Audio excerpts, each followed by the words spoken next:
กับสิทธิ์เราให้มาปรันดูให้มาก่อนลำดีเงินการมีพระพุงจอthì tận ngay thì narari hè tam phung hè thì bài kèn nào má thì bài kèn nào ngót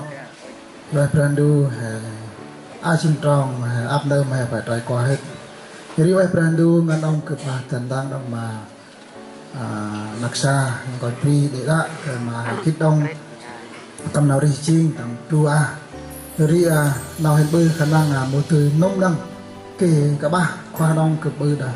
cho ra tầm mai cực bơi là nào yên rồi hải cố gắng hải dắt cực đặt trái tôm giờ lên đây là nào racing pang thì là họ ấp đây bơi đã sẽ bật đã cực lâu lại cái mình rây mục đích chỉ cái ba ăn mà phụng hè thì nào racing pang thì ấp đông cực mà tech và đã còn chim là tech là dùng bột sâm tra bơi đi đâu cái ti chụp sóc một ti thì chụp vai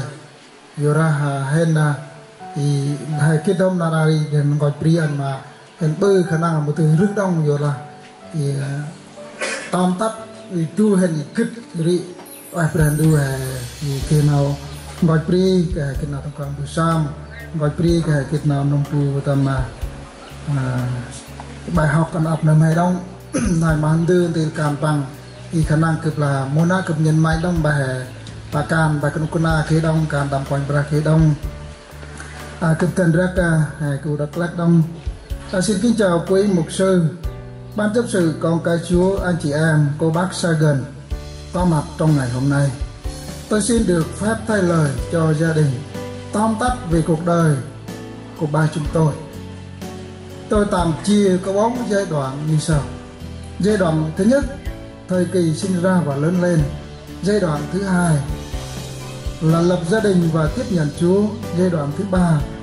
đức tin được phục hưng và hầu việc Chúa. Giai đoạn thứ tư, đó là dưỡng già và đi viện rồi đến khi trút hơi thở cuối cùng. Có 4 giai đoạn như vậy. Giai đoạn thứ nhất, họ và tên Điều Mót sinh năm ngày 11 tháng 1 năm 1935 do ông Điều Ngó và bà Thị Đào sinh con có 5 anh chị em, 2 người con gái và 3 người con trai có tên như sau: Thị Phơ, Thị Yêu, Điều Đạ,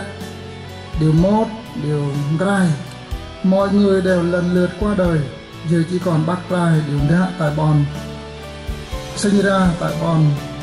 Phun Rung Trồng Pi. Sau khi ông được giáo dục và lớn lên trong một gia đình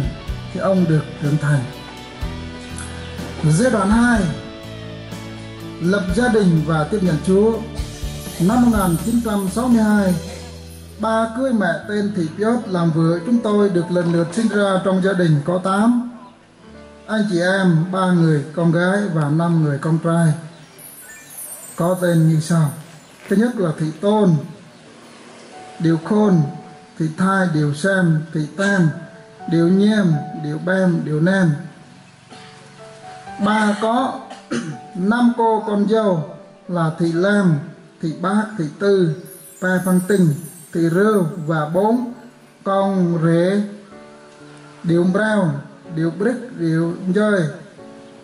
và Điều Lôi. Vì anh Lôi đã về với Chúa nên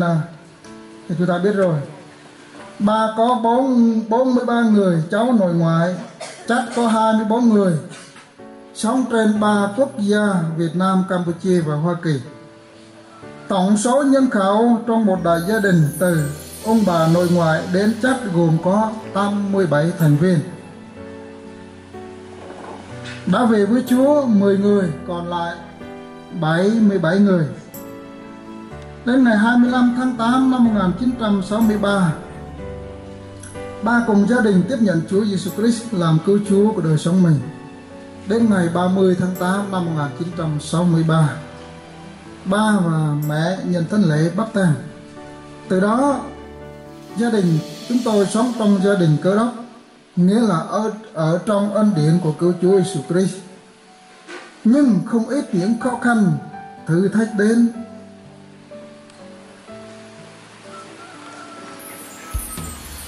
Giai đoạn thứ ba, đức tin được phục hưng và hầu việc Chúa. Tháng 9 năm 1971, được mục sư Hồ Hiếu Hạ và giáo sĩ Philip cử 4 vị đi học lớp tuyển dân Israel. Trong đó có 4 người nhận chức vụ khác nhau được ông mục sư ủy quyền giao phó. Ông đều đai làm vụ yêu làm chấp sự hội thánh một vương hạt ya. Ông đều hết thư ký hội thánh, ông đều danh thuộc về hội thánh. Hàm bư cũng nói làm vụ chứng đạo gọi là truyền giáo. Truyền đến năm 1975, chính quyền chưa cho phép sinh hoạt đạo Tin Lành vì đất nước còn chiến tranh. Ngày 4 tháng 9 năm 1986, từ đức tin yếu đuối sống trong xác thịt, có 2 mục sư Mark Loan và Nguyễn Ngọc Anh đến thăm và gặp gỡ khôi phục đức tin. 4 vị ông đều đôi đều brand Anh và nhau bị cầm na thì đi và treo. Cùng mục sư Mark Loan, mục sư Nguyễn Ngọc Anh cầu nguyện kiêng ăn 3 ngày liên tục từ ngày mùng 3 đến ngày mùng 6 tháng 9 năm 1986 tại Thánh Bù Trắc, Bắc Minh. Từ đó được tin được phục hưng, đạo ăn năn tội lỗi trở về với Chúa và được Chúa sử dụng. Từ năm 1990 đến năm 1997, ba tôi được làm chấp sự điểm nhóm Bu Bon. Chức vụ thì thư ký thủ quỹ ủy viên hay là một đạo rõ để đi. Từ năm 1998 đến 2004, ba tôi làm bên ban phụ lão hội thánh. Năm 2005 được chính quyền công nhận cho phép thành lập điểm nhóm Tin Lành Bon Bu Bon. Ba cũng làm trưởng ban phụ lão cho hội thánh Bu Bon và mặt trận Bon, và người cao tuổi Bon trưởng, vân vân, cho đến năm 2015. Hiện là nào cả tất cả mọi việc ba tôi làm, tức là tôi không thể kể chi tiết được, cái tóm gọn lại như vậy để chúng ta dễ hình dung và nắm. Nếu như người cùng lứa tuổi thì tôi đã biết và thấy tất cả mọi sự đó. Đó là nhìn tổng quát về công việc của ba tôi đã ở trong nhà Chúa và cuộc đời của ông. Cuối cùng ba cũng được dự phần vào công việc xây cất nhà thờ là nơi rao ra tình yêu, sự cứu chuộc về ân điển của Chúa Giêsu Christ. Trong nhà thờ chúng ta đã được dựng nên. Giai đoạn thứ tư là dưỡng già và đi viện. Năm 2018 và 2019 đi bệnh viện Thủ Đức, Thủ Dầu Một 4 lần điều trị tại bệnh giun sán chó và bệnh đông máu ngoài da. Trong năm này tiếp tục đi lên bệnh viện Đắk Lắk 4 lần điều trị căn bệnh trên. Năm 2020 đi điều trị tại bệnh viện Tư bác sĩ Nguyên 3 lần, bị bệnh ho và tiêu chảy, huyết áp cao, và điều trị tiêm giun sán cho 10 lần tại Bắc Minh. Năm 2021 tiêm tại Đắk Rung 10 lần điều trị bệnh sán giun chó tái phát. Ngày 20 tháng 3 2022 đi cấp cứu tại bệnh viện vùng Tây Nguyên tại Đắk Lắk. Qua chụp CT kết quả là bệnh huyết áp cao, rối loạn tiền đình, chóng mặt, bước đi không nổi, bị bệnh đột quỵ não. Ở lại tại bệnh viện vùng Tây Nguyên được một đêm rồi. Đến đầu giờ chiều ngày thứ hai thấy đỡ hơn, và trong căn phòng rất nhiều bệnh nhân đã ra đi vì dịch bệnh và căn bệnh nền.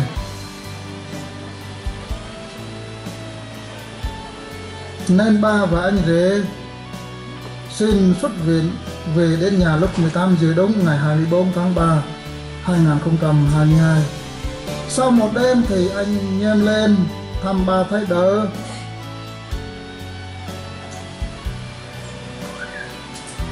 Thì tôi đến là 11 giờ trưa tôi mua cho bà 2, tức là 2 bịch bún để bà đỡ ăn đỡ. Trong thời gian này bà là anh chú khăn lên đó bằng khoai oi đâu thì rót bịch bún ăn bà xa cho mà đỡ oi. Chứ là nào ngay bằng là cho là tất cả mọi mình nói trước quên sau. Đó là tôi chứng kiến trong cái ngày cuối đời của ba của tôi. Đúng ngày thứ 6 tôi một mình vào để thăm tình hình sức khỏe như thế nào. Thì thấy ba đi lại cũng chóng với gầy, bà cũng muốn đi không yên ổn, muốn đi lại nhiều lần. Thì tôi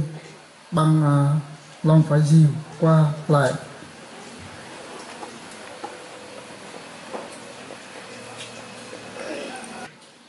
Ba 18 giờ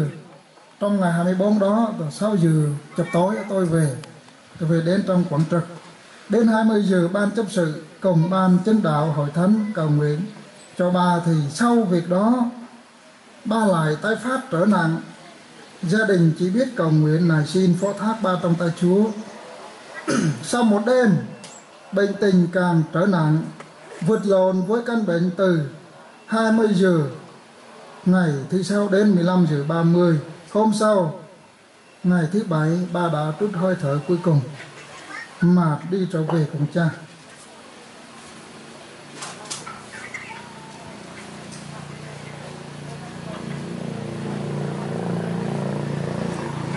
Tạ ơn Chúa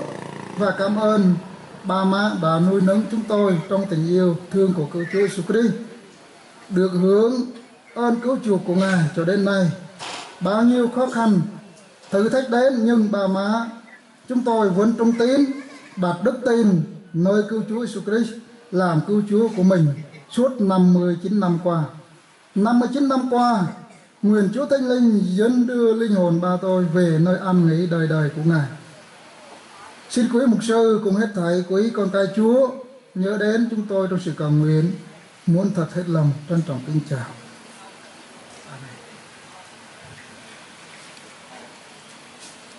Vì họ vừa gọi nhau đi chú à đó vì cái nông là tách cái lại thơm giờ là mà gọi ta chỉ chuông ốc ngân vì lại chỉ nào can vì là bù chú à ta chỉ bằng yốt vì tầm nào cho vì tam pư nằm tụ bên sân hàng rau chít mà pe vì ta ba kia trăm chít mà sân năm vì lại ốc con sau vì thân tăng tụ ai bù tầm bằng ra vì cái nào mát cái là nắp bằng khách ở đấy chỉ là bù nào khách tầm quan ra thì lại chỉ là coi từ nào đi thì từ qua đấy thì lại tầm bòn lan bà đun bol bà tạch nhai thì chỉ hai kít thì nhất là tầm am thì quỳnh brand hai chỉ kít nào đi thì từ qua thì lại chỉ là tất ba chỉ bằng lâu chi nào lọ can ta đang tu thì lại chỉ tăng thì tầm lòng coi lập mà hay sơ mà mắt căn mà xa cái từ nó ra tâm này mà còn ra đi lắc ốc con thì còn sau thì thằng tăng thì ra tâm này còn ra bro pan chít mà pram thì cần làm từ cô. Hãy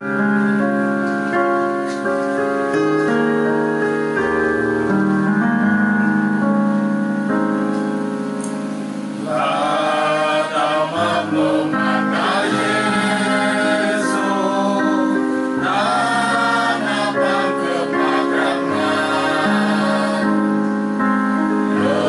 để không bỏ lỡ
Hallelujah, Hallelujah, Hallelujah. Tamarne yuk ba lahwe mà pa sương ở đây prandu tụt tách tạc là trục prandu bước nam rong Christ ra Jesus Christ nam yuk pra hủy que nam tamar lap tam cọp pa sương ở đây prandu tụt tách tạc là trục tamar lap chỉ ngoài Christ ra mai rắc chiên lệ po bạc là trục tầm từng nè kal tay ri đặc mất prandu nam rắc chiên hen còn prik nam purup chỉ sắc chân mai nam prandu nam nar oi tao chỉ mau plau lôi pul ô nắp ta la nén tu bra lau lôi bira quay bra hen at home no ro ba bơ amen bra kê lệ tầm nắc sa na pu tu na một tính năm nào họ gọi preach nào tầm lay ta bon pu pong kê tầm prao chết năm chi ta nay nằm bộ play lò lên tầm nào chứ đó chừng kê nằm bộ ốc phùng con qua phùng con tầm bon phùng buồng bà bác họ lưu chi can hành sức tạc là trộn bà bác nằm bộ hôm cụ đi nà ắt phùng con kích động chứng kiến nằm bộ tu hay con chừng bằng nằm bộ thơn nào chứ đó tắt nà ô krành ra bằng lưu chi lạ can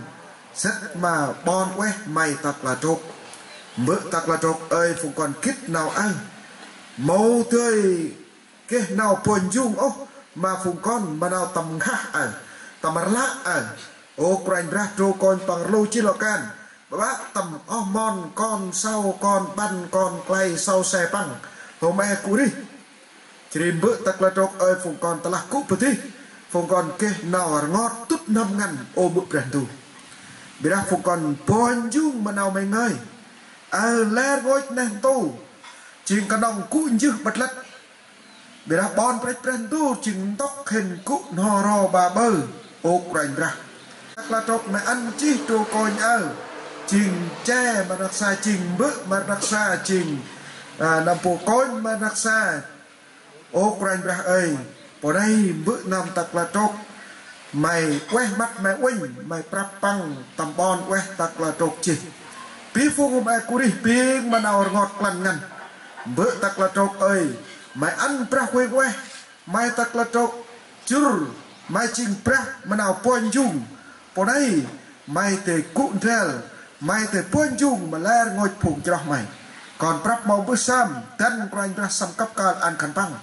cái mà khăn băng cụ đi chấp cụ nắp tầm nào cho chỉ có tắt mà na khăn băng ra là tầm móc đông thì nằm bù trù ôm bữa prandu ơi còn prap mong bữa sam tầm này là anh bữa prandu lòn hình trao mày mà lẽ nuôi năm mà con thầy mày Jesus Christ amen thì tên đặt nặc xa hay cụ thì trao đông mà là một cái